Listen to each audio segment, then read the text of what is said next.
자, 저를 한번 따라서 합니다. 믿지 않는 이유.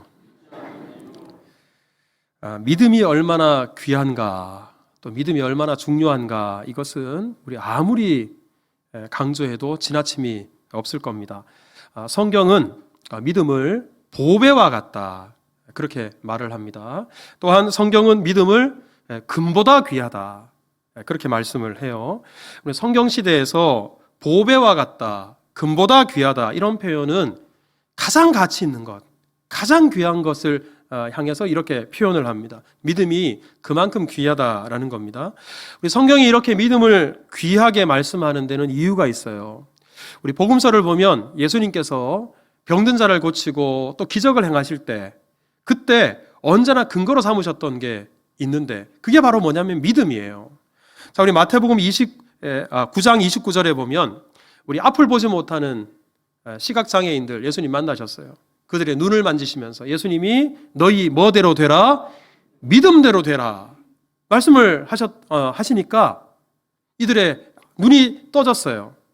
믿음대로 된 겁니다. 마가복음 2장 5절에는 우리 중풍병자를 친구들이 데리고 왔어요. 그랬더니 예수님께서 이 중풍병자의 병을 고쳐주실 때 뭐라고 말씀하셨냐면, 그들의 무엇을 보시고? 믿음을 보시고, 이 믿음을 보시고 병을 고쳐주셨습니다. 우리 마태복음 15장 28절에 보면 이방 여인인데 딸이 귀신 들렸어요. 온갖 노력을 다해도 이 딸의 귀신이 나가지 않는 거예요. 예수님께 찾아왔어요. 예수님, 개들도 주인의 상에서 떨어지는 빵 부스러기를 먹지 않습니까? 이방인일지라도 부디 제 딸을 살려주십시오. 예수님께 간청했어요. 그랬더니 예수님께서 여자여, 내 뭐가 크도다? 믿음이 크도다, 말씀하셨어요. 그랬더니 그때로부터 예수님이 안수하신 것도 아니고 무슨 축기 여러 가지 행동을 하신 것도 아닌데 그 딸아이 속에 있었던 귀신이 떠나가 버렸어요. 믿음이 이렇게 놀라운 겁니다. 여러분, 믿음은 이렇게 기적만 일으키고 또 질병만 고치는데 쓰이는 정도가 아니에요. 자, 로마서 5장 1절에 보면 우리가 의롭다 하심을 받는데, 무엇으로 의롭다 하심을 받는가? 여러분, 우리가 무엇으로 의롭다함을 받아요? 믿음으로 의롭다함을 받습니다. 에베소서 2장 8절에 너희는 그 은혜에 의하여 무엇으로 구원을 받아요? 믿음으로 구원받아요. 믿음은 우리를 구원하게 합니다. 로마서 1장 17절에 끝부분을 보십시오. 오직 의인은 무엇으로 말미암아 살아요? 믿음으로 말미암아 살아요. 이렇게 믿음은 우리를 의롭게 하고, 믿음은 우리를 구원받게 하고, 그리고 우리는 믿음으로 말미암아 살게 됩니다. 믿음이 얼마나 중요합니까? 그래서 우리 이렇게 믿음이 중요하고 귀하기 때문에 성경은 끊임없이 우리에게 믿음 가져야 된다, 믿어야 된다, 믿음을 강조합니다. 히브리서 11장 6절에 보면 믿음이 없이는 하나님을 기쁘시게 할 수 없기 때문에, 자, 맨 끝부분을 보십시오. 뭐 해야 할지니라? 믿어야 할지니라. 반드시 믿어야 된다. 우리 로마서 14장 23절에 보면 끝부분을 보십시오. 믿음을 따라 행하지 아니하는 것은 다 뭐예요? 죄다. 우리 믿는 사람들은 믿음으로 행하지 않는 모든 일들이 다 죄가 된다. 믿음이 얼마나 중요한 거예요. 고린도후서 13장 5절에는 이렇게 말씀합니다. 너희는 믿음 안에 있는가 너희 자신을 시험해라. 즉, 내 안에 믿음이 있는지, 내가 믿고 있는지 늘 자기를 점검하래요. 만약에 우리 안에 믿음이 없다면, 맨 끝부분을 보세요. 그렇지 않으면 너희는 뭐한 자니라? 버림받는 자니라. 믿음이 얼마나 중요하기에 믿음을 이렇게까지 강조하는 겁니다. 여러분, 믿음이 이렇게 중요하기 때문에 저는 어떻게 해서든지 오늘 예배하는 여러분들에게, 우리 성도들에게 믿음을 나눠주고 싶어요. 그리고 자식들에게도 다른 것은 못 물려주더라도 믿음만은 꼭 물려주고 싶어요. 하지만 우리가 기억해야 될 것은, 자, 저를 한번 따라서 합시다. 믿음은 개인적입니다. 이게 무슨 말이냐면, 제가 목사로서 여러분들의 믿음을 위해서 이런 노력 저런 노력 다 할 수 있어요. 하지만 그 믿음을 여러분들에게 주입할 수는 없어요. 제가 믿음을 줄 수는 없어요. 여러분들 각자가 믿으셔야 돼요. 제가 우리 자식들에게 재산은 물려줄 수 있을지라도, 다른 것은 남겨줄 수 있을지라도 믿음은 물려줄 수 없어요. 자녀들 스스로가 믿어야 돼요. 믿음이라는 것은 언제나 하나님과 나 사이 1대1 관계예요. 아빠의 믿음이 아들의 믿음이 될 수 없어요. 아무리 엄마가 교회 권사님과 기도를 많이 한다 하더라도 그 딸이 그 믿음을 그대로 이어받는 것 아닙니다. 믿음은 우리 각자가 하나님 앞에서 1대1로 내가 믿어야 돼요. 믿음이 이렇게 중요합니다. 여러분, 그런 의미에서 오늘 우리가 읽은 이 본문, 우리 마태복음 13장 53절 이하의 말씀은 우리가 왜 믿어야 되는가? 믿음의 중요성을 어떤 성경보다도 우리에게 잘 보여주는 본문입니다. 자, 우리 오늘 본문 58절, 맨 마지막 절이죠. 58절을 보시면 58절에 이렇게 말씀합니다. 자, 우리 같이 한번 읽어봅시다. 시작. 그들이 믿지 않음으로 말미암아 거기서 많은 능력을 행하지 아니하시니라. 자, 여기서 예수님은 사실 가시는 곳마다 기적을 베푸셨어요. 능력을 행하셨어요. 근데 끝부분을 보세요. 많은 능력을 행하지 아니하시니라. 이 지역에서만큼은 예수님께서 능력을 베푸지 않으신 거예요. 그 이유가 뭔가? 우리 58절 앞부분을 보세요. 그들이 뭐 하지 않음으로? 믿지 않음으로 말미암아. 안 믿으니까 예수님이 능력을 행하지 않으시는 거예요. 여러분, 예수님이 능력을 예수님 스스로를 위해서 행하셨어요? 언제나 우리들을 위해서 행하셨잖아요. 그러니까 능력을 행하지 않으셨다는 것은 예수님이 주시는 복을 못 받은 거예요. 이 얼마나 딱한 일입니까? 자, 그런데 마태복음 13장 맨 마지막 절은 이렇게 믿지 않아서 예수님이 능력을 행하지 않으셨는데, 그 다음 장인 마태복음 14장 맨 끝부분을 보면 반대예요. 자, 우리 마태복음 14장 맨 마지막 절 36절을 한번 읽어볼까요? 다 같이 시작. 다만 예수의 옷자락에라도 손을 대게 하시기를 간구하니 손을 대는 자는 다 나음을 얻으니라. 자, 여기서 여러분, 예수님이 무슨 안수해 주신 것도 아니고 눈을 만져주신 것도 아니고, 그런데도 예수님의 옷에다가, 겉옷에다가 손을 갖다 대기만 했는데도 병든 자들이 다 나았어요. 큰 능력이 나타난 겁니다. 마태복음 13장과는 반대죠. 그러면 여기서는 왜 이렇게 큰 능력이 나타났나? 보세요. 이 사람들이 예수님의 옷에다 손을 댔는데, 옷에다 손을 대는 행위가 바로 다름 아니라 믿은 거예요. 믿음이에요. 왜 그런가? 마태복음 9장 20절에 보면 12년 동안 혈루증을 앓았던 여인이 나와요. 그 여인이 예수님 몰래 뒤에 와서 예수님 겉옷을 손으로 만졌어요. 왜 겉옷을 만졌나? 그 다음 절을 보면 자기 마음에 옷만 만져도 구원을 받겠다, 병이 낫겠다라고 하는 마음이 있었어요. 근데 여러분, 이 마음을 예수님이 뭐라고 말씀하셨냐면 그 다음 절에 따라 안심하라, 내 믿음이 너를 구원하였다. 겉옷만 만져도 낫겠다라는 이 마음을 예수님이 믿음이라고 하신 거예요. 그래서 마태복음 14장 맨 끝절에 예수님의 옷자락이라도 손을 대면 좋겠다, 그래서 찾아와서 옷자락에 손을 대는 것, 이것이 믿음의 행위예요. 이렇게 예수님을 믿으니까 13장과는 다른 엄청난 능력, 큰 능력이 이 사람들에게 나타났다는 것입니다. 이거 믿는 게 얼마나 중요하냐? 믿느냐 믿지 않느냐, 믿음이 있느냐 없느냐에 따라서 이런 엄청난 결과가 나타나는 겁니다. 자, 그러면 여기서 이런 질문이 생겨요. 마태복음 14장에서는 이 사람들이 예수님을 믿었는데, 그래서 능력을 경험했는데, 왜 마태복음 13장에 나오는 이 사람들은 믿지 않았을까? 믿지 않은 이유가 무엇일까?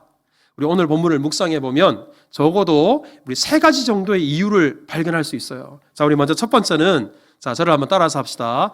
다 안다고 생각했기 때문에,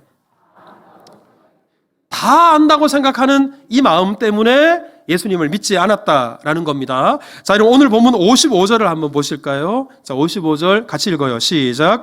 이는 그 목수의 아들이 아니냐? 그 어머니는 마리아, 그 형제들은 야고보, 요셉, 시몬, 유다라 하지 않느냐? 그 다음 절에도 보면 그 누이들은 다 우리와 함께 있지 아니하냐? 여러분, 이것을 종합하면 뭐예요? 자기들은 예수님이 누군지 안다는 거예요. 예수의 부모가 누군지도 알고, 형제가 누군지도 알고, 누이가 누군지도 알고, 예수님이 어디에 사는지도 알고, 예수님에 대해서 다 알고 있다는 겁니다. 아니, 이 사람들이 어떻게 예수님에 대해서 이렇게 다 안다고 말하는 걸까? 그 이유는 54절을 보세요. 예수님이 고향으로 돌아가서, 여기가 예수님의 고향이었기 때문에. 그럼 예수님의 고향이 어디예요? 갈릴리 나사렛이죠. 베들레헴에서 태어나시긴 하셨지만 그것은 로마 황제가 호정령을 내려서 잠시 내려갔다가 마침 산딸이 되어서 마리아가 예수님을 거기서 낳았을 뿐, 예수님이 어렸을 때부터 자라고 그리고 생활했던 곳은 다름 아니라 나사렛, 갈릴리 나사렛이었습니다. 그래서 지금 예수님이 나사렛에 가신 거예요. 고향 사람들, 이 사람들을 찾아간 거예요. 그러니까 이 사람들이 고향 사람들이니까, 마을 사람들, 동네 사람들이니까, 그래, 예수님 옛날부터 알아왔다. 예수님 그 가정도 다 알고 있다. 그래서 이 사람들 마음속에 우리는 예수님에 대해서 다 안다. 그렇게 생각을 했습니다. 그럼 동네 사람들이니까, 고향 사람들이니까 당연히 예수님을 알고는 있었겠지만, 그런데 이 사람들이 예수님을 알기는 알되 제대로 알았을까? 예수님이 정말 어떤 분인지 진짜 알았을까? 예수님의 진면목을 알았을까? 근데 본문을 보면 그렇지 않았던 것 같아요. 우리 예수님이 고향 나사렛에 있는 회당에 들어가셔서 그 고향 사람들에게 하나님 말씀을 전했어요. 그랬더니 말씀에 대한 반응이 어땠냐 그러면, 자, 우리 54절 한번 읽어볼까요? 다시 시작. 고향으로 돌아가사 그들의 회당에서 가르치시니 그들이 놀라 이르되 이 사람의 이 지혜와 이런 능력이 어디서 났느냐? 예수님 말씀을 듣고는 깜짝 놀랐어요, 이 사람들이. 그 왜 놀랐냐 그러면 자기들이 알던 예수랑 다르거든요. 예수님의 말씀을 들어보니까 그 말씀이 얼마나 힘이 있고 권세가 있고 권위가 있는지 지금까지 한 번도 들어보지 못한 그런 은혜로운 말씀을 예수님에게 들었던 거예요. 여러분, 이것을 다르게 표현하면, 이렇게 예수님 말씀을 듣고 깜짝 놀랐다는 것을 다르게 표현하면 자기들이 지금껏 알고 있었던 예수님이 아니었어요. 예수님을 제대로 몰랐던 겁니다. 그렇다면 이제서라도 우리가 저런 모습이 있는 줄 몰랐네? 저렇게 능력 있고 은혜로운 말씀을 전하신 분이었던가? 다른 시각으로 예수님을 바라보고 그 예수님의 말씀을 붙잡아야 되는데, 그런데 이 사람들이 그렇진 않았어요. 이 은혜로운 말씀을 듣고서도 어떻게 했냐 그러면, 자, 우리 56절을 한번 보세요. 자, 56절 다 같이 읽습니다. 시작. 그 누이들은 다 우리와 함께 있지 아니하냐. 그런즉 이 사람의 이 모든 것이 어디서 났느냐? 그 은혜로운 말씀을 듣고, 그래, 예수님에 대해서 우리가 제대로 몰랐구나. 이 지혜와 이 능력, 이 은혜로운 말씀이 어디서 나왔느냐? 하늘로부터 온 게 아니냐? 만약에 이 사람들이 이렇게 생각을 했다면, 요한복음 4장 41절에 보면 예수님의 말씀을 듣고 믿는 사람들이 많았어요. 여기는 이 사람들처럼 이 말씀을 듣고 고향 사람들도 예수님을 믿었을 겁니다. 하지만 이 사람들은 안타깝게도 예수님을 믿기는커녕, 자, 그 다음 절 57절을 보세요. 예수를 어떻게 했어요? 배척한지라. 여기서 그냥 배척한지라 그랬잖아요. 같은 내용을 담고 있는 누가복음 28장에 보면 배척했다라는 말이 뭔지 이렇게 말합니다. 회당에 있던 자들이 이것을 듣고 다 크게 뭐가 났어요? 화가 났어요. 그 다음 절을 보세요. 일어나 동네 밖으로 쫓아냈어요. 쫓아내기만 한 게 아니에요. 산 낭떠러지로 예수님을 끌고 갔어요. 그리고 밀어서 예수님을 떨어뜨려 죽이려고 했어요. 그 능력 있는 말씀, 지혜로운 말씀을 듣고서도 은혜를 못 받는 정도가 아니라 아예 예수님을 더 미워했습니다. 예수님을 배척했어요. 예수님을 죽이려고 했다는 겁니다. 왜요? 다 안다고 생각하니까. 다 안다는 이 마음 때문에 생명의 주가, 구원자가 자기들 눈앞에 있는데도 예수님을 믿지 않는 거예요. 다 안다고 생각하니까 그 은혜로운 말씀을 들으면서도 말씀의 은혜를 못 받는 거예요. 여러분, 이것이 나사렛 사람들만의 모습일까? 저는 이 시대 현대교회 우리 성도들도 늘 바로 이 함정에 빠지지 않도록 자기 자신을 경계하고 또 경계해야 된다고 믿습니다. 여러분, 다 안다라는 마음, 이것이 다름 아니라 교만입니다. 그리고 다 안다라고 생각할 때 어떤 생각을 하냐면, 내가 다 안다. 그러면 내 믿음 이 정도면 됐다. 이만하면 됐다. 그리고 거기서 멈춰버려요. 여러분, 우리가 기억해야 될 것은 마음이 굳어져서 변화도 없고 성숙도 없고 믿음이 자라지 못하는데, 믿음은 자라지 않으면 병들어요. 자, 저를 한번 따라서 합시다. 믿음은 자라지 않으면 병듭니다. 여러분, 이거 기억해야 돼요. 다 안다는 교만이 우리 마음속에 자리 잡을 때 그때부터 퇴보합니다. 그리고 병듭니다. 그 믿음이 죽어가요. 우리 성도들 중에는 더러 우리 예배 순서 중에 성경 봉독 있잖아요.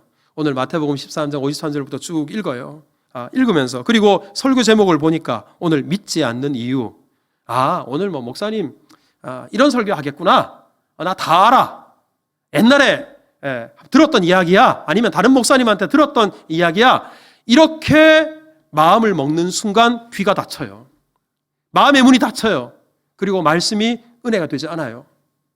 우리 일주일에 1시간 하나님 앞에 나와서 생명의 양식, 여러분 우리가 육체가 밥을 먹는데 일주일 내내 하루 3끼씩 먹잖아요. 그런데 우리가 하나님의 말씀, 어떤 분들은 일주일 1시간 하나님 앞에 나와 생명의 양식을 먹어요. 그런데도 그 1시간의 말씀조차도 못 받는 거예요. 그러니 그 영혼이 어떻게 되겠습니까?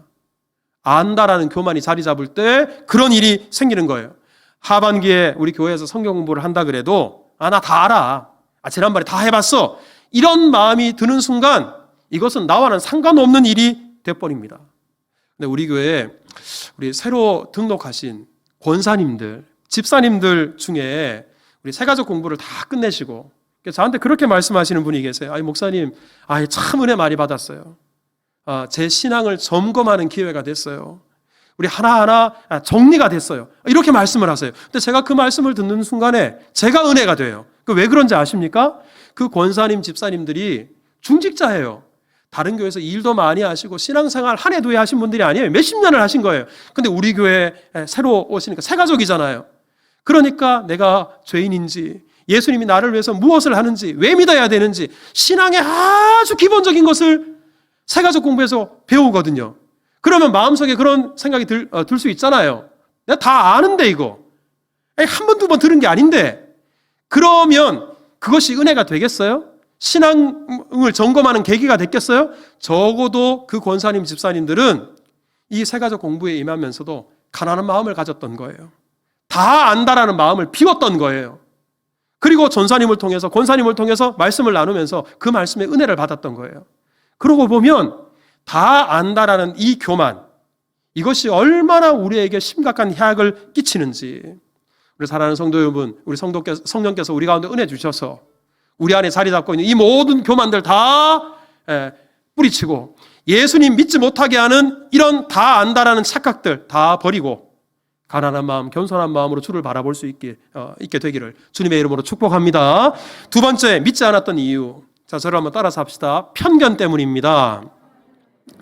여러분, 다 안다는 생각과 더불어서 나사렛 사람들에게는 예수님에 대한 편견이 있었어요. 그게 뭔가? 자, 55절을 보세요. 이는 그 목수의 아들이 아니냐. 이 말을 바꿔 말하면 예수님의 출신이 천하다는 거예요. 목수 집안에서, 목수 아버지에게서 뭘 배웠겠냐? 저런 사람이 우리 앞에서 뭘 가르친다고 저렇게 말을 하느냐?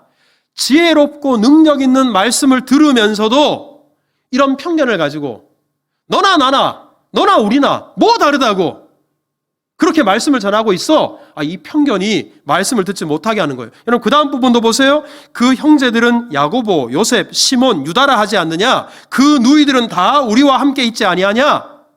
여러분, 이 말이 무슨 말이에요?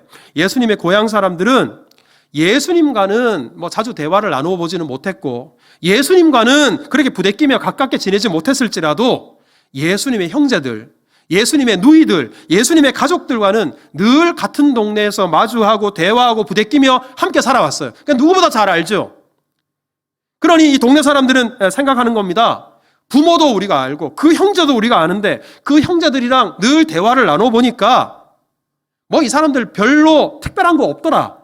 그러니 예수도 다른 형제들이나 누이처럼 같은 부모에게서 태어났고 같은 환경에서 자라났는데 예수라고 별반 다를 게 있으랴.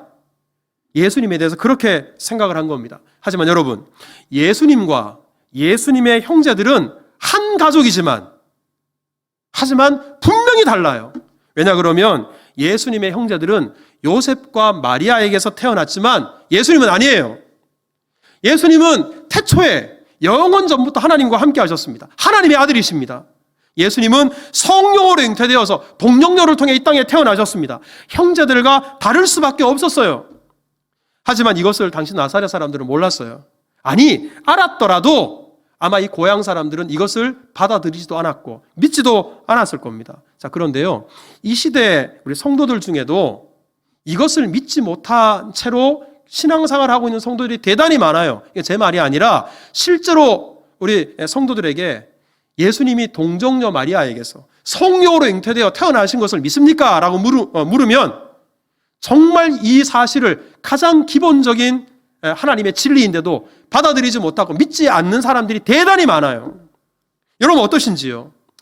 우리 40년 전에 우리 지금의 예능교회, 우리 예전에는 연예인교회라고 했는데요. 이 예능교회 초창기 때 우리 하용조 목사님, 우리 소천 받으셨죠. 온누리교회 하용조 전도사님이 우리 코미디언 구봉소 씨 집에서 우리 몇몇 성도들하고 성경 공부를 했던 때가 있었어요. 근데 그날 성도 한 사람이 하용조 전도사에게 계속 질문하는 거예요.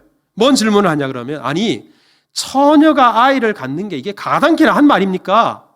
아무리 성령의 능력이라고 하지만 아니 어떻게 결혼도 하지 않은 남자도 알지 못하는 여자가 어떻게 아이를 가질 수 있습니까? 이게 상식적으로, 의학적으로, 과학적으로 과연 가능한 일이냐 따지는 거예요.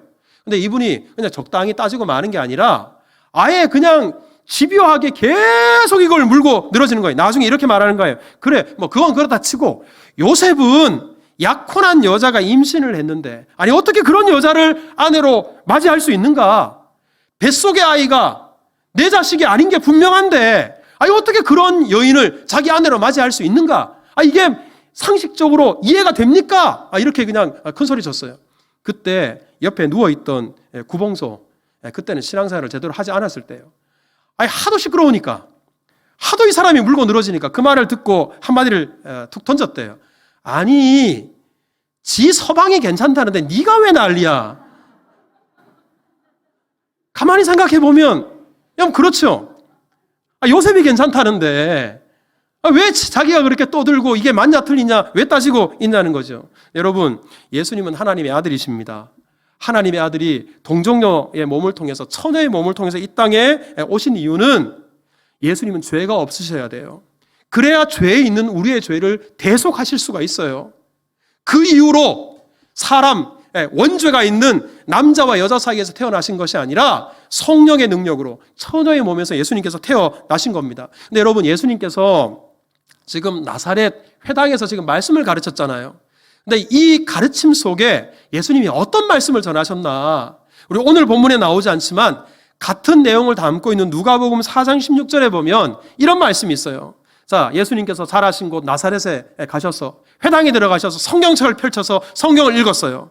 이때 읽으신 말씀이 18절 말씀인데, 자, 우리 같이 한번 읽어볼까요? 시작. 주의 성령이 내게 임하셨으니 이는 가난한 자에게 복음을 전하게 하시려고 내게 기름을 부으시고 나를 보내사 포로된 자에게 자유를, 눈먼 자에게 다시 보게 함을 전파하며 눌린 자를 자유롭게 하고. 근데 여러분, 예수님이 이때 읽으신 이 고향 마을 회당에서 읽으신 이 본문이 이사야 선지자가 기록한 말씀이에요. 그 중에서도 장차 오실 그리스도를 예언하는 말씀입니다.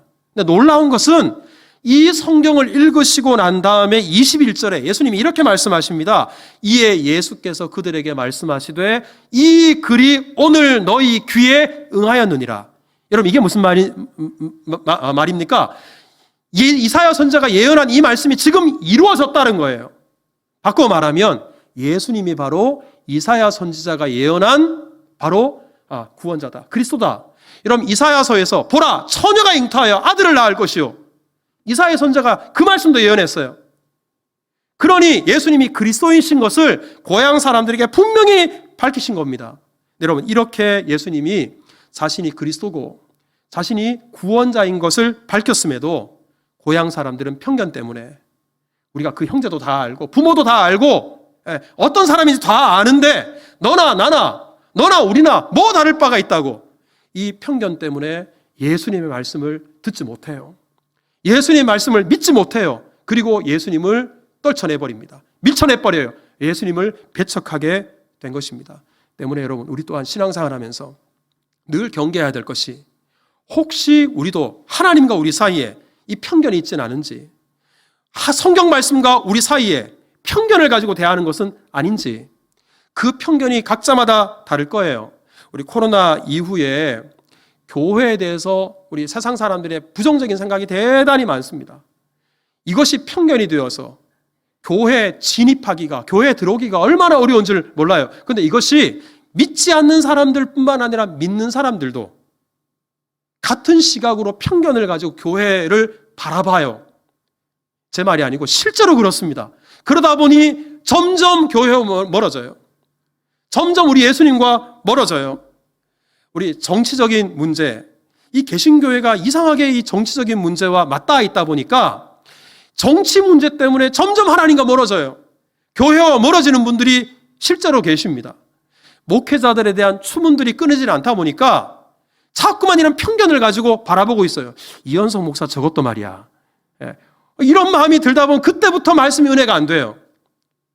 혹시나 이런 편견들, 우리 부교육자들을 바라보면서 내 아들 뻘도 안 되는 저 부교육자들이 뭔 무슨 말씀을 전할 수 있을까? 이런 편견들, 우리로 하여금 은혜 받지 못하게 하는 편견들은 다양할 수 있어요. 하지만 여러분, 우리로 하여금 교회를 사랑하지 못하게 하고 하나님께 더 가까이 나아가지 못하게 하고 예수님을 믿지 못하게 하는 것들, 이런 것들은 다 편견이에요. 이런 것들을 떨쳐버려야 돼요. 제거해야 돼요. 그래야 우리가 예수님을 사랑하게 됩니다. 그래야 예수님을 믿게 됩니다. 그래야 그 믿음으로 말미암아 예수님이 주신 은혜를 경험하게 됩니다. 이 모든 편견들 성령께서 제거하여 주시기를 주님의 이름으로 축복합니다. 우리 마지막으로 세 번째, 왜 믿지 않았을까? 자, 저를 한번 따라서 합시다. 예수님이 필요한 줄 몰라서. 예수님이 필요한 줄 몰랐기 때문에 믿지 않았어요. 자, 여러분, 오늘 본문 54절에 보면 나사렛 사람들이 이렇게 말해요. 이 사람의 이 지혜와 이런 능력이 어디서 났느냐? 이렇게 질문을 합니다. 자, 그런데요, 이 고향 사람들이 이 질문 말고 정말 해야 될 질문이 한 가지가 있어요. 그게 바로 뭐냐면, 이 사람의 지혜와 능력이 과연 나에게 필요한가?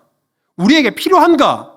이걸 물었어야 되는 겁니다. 나사렛 사람들은 이 지혜와 능력이 자기들에게 필요 없다고 생각했어요. 그리고 이 말은 곧 예수님이 필요 없다고 생각을 했습니다. 그랬으니까 예수님을 내쫓았지요. 예수님 필요 없다고 생각했으니까 예수님을 죽이려고 했겠지요. 그러니 예수님을 믿지 않았던 겁니다. 자, 그런데 바로 그 다음 장인 마태복음 14장에 나오는 사람들, 여러분, 이 마태복음 14장 맨 끝에 나오는 사람이 우리 갈릴리 게네사렛에 살고 있는 사람들이었어요. 근데 이 사람들은 나사렛 사람들과는 완전히 달랐어요. 자, 마태복음 14장 35절을 보십시오. 자, 우리 같이 한번 읽어봅시다. 시작. 그곳 사람들이 예수이신 줄을 알고 그 근방에 두루 통제하여 모든 병든 자를 예수께 데리고 와서, 이 사람들이 예수님이 게네사렛 자기 마을에 오셨다는 소식을 들었어요. 그러자 이 사람들이 예수신 줄 알고 근방에, 동네, 마을에, 주변에 있는 사람들에게 다 통지를 했어요. 그리고는 그 사람 병자들을 예수님께 다 데리고 오게 했어요. 여러분, 왜 이렇게 거동이 불편한 병자들, 고통 중에 있는 병자들을 억지로 예수님께 다 데리고 오게 했을까요? 이유는 한 가지예요. 예수님 필요하니까. 그 사람들에게 예수님이 꼭 필요하니까 이런 믿음 때문에 이 사람들이 예수님 앞에 찾아왔고 또 병자들을 예수님께 데려왔던 겁니다. 근데 여러분, 예수님에 대한 소문을 게네사렛 사람들만 들었을까? 저는 그렇게 생각하지 않아요. 지도를 보시면 이 지도가 항공 지도예요. 우리 가운데 이렇게 시커먼 부분이 갈릴리 호수예요. 갈릴리 호수 윗부분에 빨간색 동그라미가 있죠. 여기가 게네사렛입니다. 그리고 우리 왼쪽 하단에 보면 파란색 동그라미가 있어요. 여기가 다름 아니라 나사렛이에요. 여러분, 이 항공사진이 이것이 대단히 확대해 놓은 겁니다. 그러니까 여기 실제로 우리 지역으로 따지자면 수지에서 판교쯤, 수지에서 광교쯤, 게네사렛과 나사렛이 그렇게 멀리 떨어져 있질 않아요. 근데 여러분, 게네사렛 사람들이 예수님이 병자들을 고치고 귀신 들린 자를 쫓아내고 그 놀라운 능력과 기적을 행하신다라는 소문을 들었다면 나사렛 사람들도 이 소문을 들었을까요? 안 들었을까요? 들었어요. 들었을 뿐만 아니라 실제로 예수님으로부터 그 지혜와 능력 있는 말씀을 들었어요. 그런데도 이 사람들 마음속에서는 예수님이 필요하다고 생각하지 않았어요. 예수님의 그 지혜와 능력이 자기들에게 필요하다고 생각하지 않았어요. 게네사렛 사람들은 필요하다고 생각하니까 어떻게든지 예수님께 갈급한 마음으로 예수님 앞에 나아갔어요. 그래서 예수님이 큰 능력을 행하신 거예요. 하지만 나사렛 사람들은 필요 없다고 생각하니까 그 어떤 능력도, 은혜도 받지 못했던 겁니다. 여러분들에게 제가 묻겠습니다. 여러분, 예수님 필요하십니까? 만약에 예수님을 대체할 수 있는 다른 누군가가 한 사람이라도 있다면 여러분, 예수님 필요 없다고 말해도 좋아요. 하지만 우리를 구원하실 수 있는 구원자는 예수님이 유일합니다. 예수님의 이름이 아닌 그 어떤 이름으로도 우리가 구원받을 수 없어요. 그러니까 우리가 주님 앞에 나올 때마다 언제나 고백해야 될 게 뭐냐면 따라합시다. 예수님 필요합니다. 다시 한번 합시다. 예수님 없으면 안 됩니다. 이것이 우리의 구원뿐만 아니라 우리의 삶 가운데서도 우리에게 진정한 위로자, 진정한 소망은 예수 그리스도밖에 없는 줄 믿으시기 바랍니다. 이 믿음이 있을 때 갈급한 마음으로 주님 앞에 나올 수 있어요. 이 믿음이 있어야 예수님을 믿을 수 있는 거예요. 제가 우리 앞서 우리 구봉소 장로님 잠깐 우리 언급을 했습니다만, 우리 많은 분들이 이분이 워낙 잘 웃고 인자하고 그리고 장로로 유명한 분이니까 원래부터 이분이 신앙생활 잘했을 것이다, 이렇게 생각을 해요. 근데 이분의 간증을 들어보면 그렇지 않아요. 이분이 물론 거의 사실상 모태 신앙이에요. 3살 때부터 교회를 나갔대요. 그런데 그야말로 믿음이 있어서 간 게 아니라 엄마의 성화에 떠밀려서 마지못해서 간 거예요. 우리 엄마의 간절한 소망은 이 구봉소 아들이 신앙생활 잘하는 거예요. 근데 그렇게 권면해도 구봉소 장로는 예수님이 필요한 줄 잘 몰랐대요. 믿음이 왜 필요한지 잘 몰랐대요. 그래서 나중에 코미디언이 되었을 때 우리 한 번은 이런 때가 있었어요. 우리 주일날 촬영이 잡혔어요. 그래서 시간은 오후기 때문에 오전에 예배 드리고 그리고 촬영 가도 충분해요. 그런데 교회 가기 싫어서 얼마나 핑계거리가 좋아요. 엄마 나 오늘 촬영 있어. 그리고는 그냥 교회 안 나가고 촬영을 하러 갔네요. 관악산에 촬영을 하러 갔다가 미끄러운 바위 위에서 촬영하다 그만 실수로 20m 아래로 떨어졌어요. 다리가 부러진 정도가 아니라 박살이 났어요. 의사가 다리 잘라내야 된다고, 그 정도라고, 이 정도로 망가진 다리를 처음 본다고, 아예 그냥 다리가 으스러져 버린 거예요. 그런데 그때 어머니가 교회 목사님, 성도님들 데리고 와서 눈물로 기도해요. 구봉소 장로가 그것이 너무 고맙고, 그러니까 자기도 그때 순간이라도 하나님 저 좀 살려주세요. 다리가 안 잘라내면 그때부터 내가 예수님 잘 믿을게요. 그런데 놀랍게도 7번의 수술 끝에 다리를 절단하지 않았대요. 이 얼마나 놀라운 일이고 하나님 은혜 얼마나 감사한 일입니까? 그런데 어머니가 이제 구봉소 장로에게 아들아, 이 하나님 은혜로 너 나았어. 그러니까 우리 하나님께 감사 헌금 드리자. 헌금이라는 말에 갑자기 생각이 확 바뀌었어요. 뭘 하나님이 고쳐줘? 의사가 고쳐줬지. 그때부터 더 거부감이 생겼어요.